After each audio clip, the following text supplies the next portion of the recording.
چندی پیش شاهزاده گرامی مهمان پارلمان اروپا بودند و یادتون هست که همه میشناسیم یک نماینده پارلمان اروپا میزبان شاهزاده گرامیمون بودند. امروز یه سری به ایشون میزنیم، جناب چارلی وایمرز.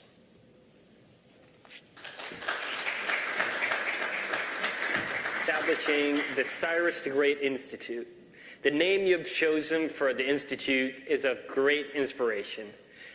Just like the great leader himself, I wish and trust that this Institute will be a force for good, to act as a liberator for freedom, dignity, and wealth. As Cyrus the Great stated, these three together constitute the greatest happiness of humanity. And while the Iranian people strive for all three, it is freedom. Freedom from the mullahs that we all seek for the Iranian people today. Dear friends, since the last protests, the world has become more aware of the regime's evil policies. With my lead, the European Parliament overwhelmingly voted in favor of listing the IRGC as a terrorist organization. Sadly, there are still too many in Brussels that fall for the Islamic Republic's smile diplomacy. In spite of this, how can Iranian people achieve the freedom they deserve? Well, number one, isolate the regime. We must make clear that there cannot be any business as usual with the current regime. The international community must stop believing that it can work with it in any shape or form. That is why the JCPOA must be scrapped forever. It is clear that while the regime is supposedly negotiating, they continue to enrich weapons-grade uranium behind everyone's back. They are building an underground nuclear facility that reportedly is even out of reach for the most sophisticated US weapons. Therefore, who are they kidding that their nuclear development is solely for peaceful purposes? Moreover, it is a tragedy that Iran has been appointed as the chair of the UN Human Rights Social Forum. It is a true stab in the back for all Iranians who have been protesting against this evil regime.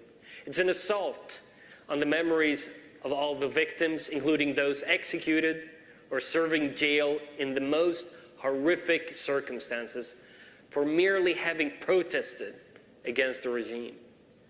This leads to my second point in order to isolate the Islamic Republic. To do so, we must sanction its leaders and state entities. The EU must sanction the IRGC.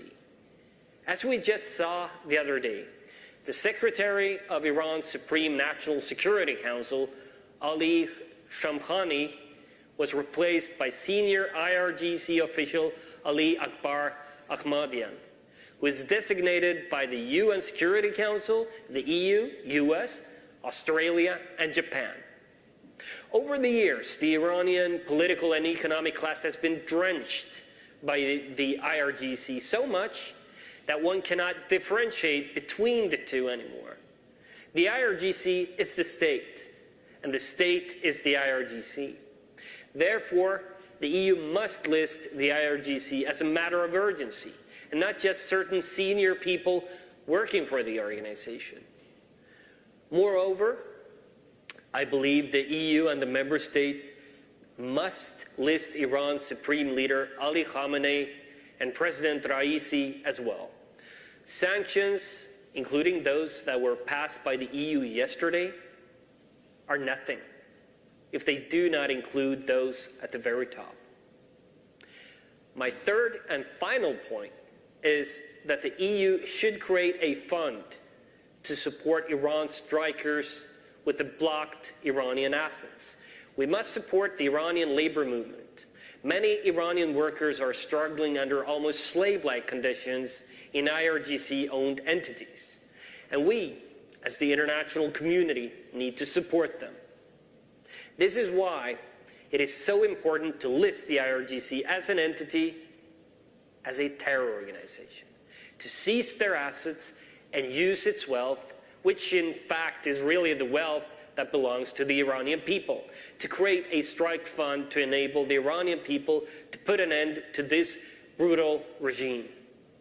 Dear friends, I believe that if we work together, it's not a matter of if, but when the Islamic Republic will fall. Because it will fall, with all your efforts and determination.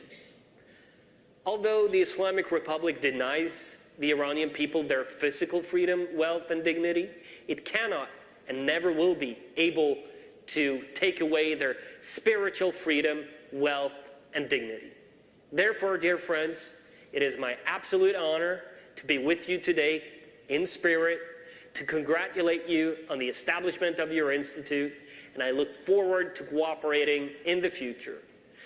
In light of the Crown Prince's recent visit to Israel and the Jewish people saying next year in Jerusalem, I want to tell you, next year in Tehran. Thank you.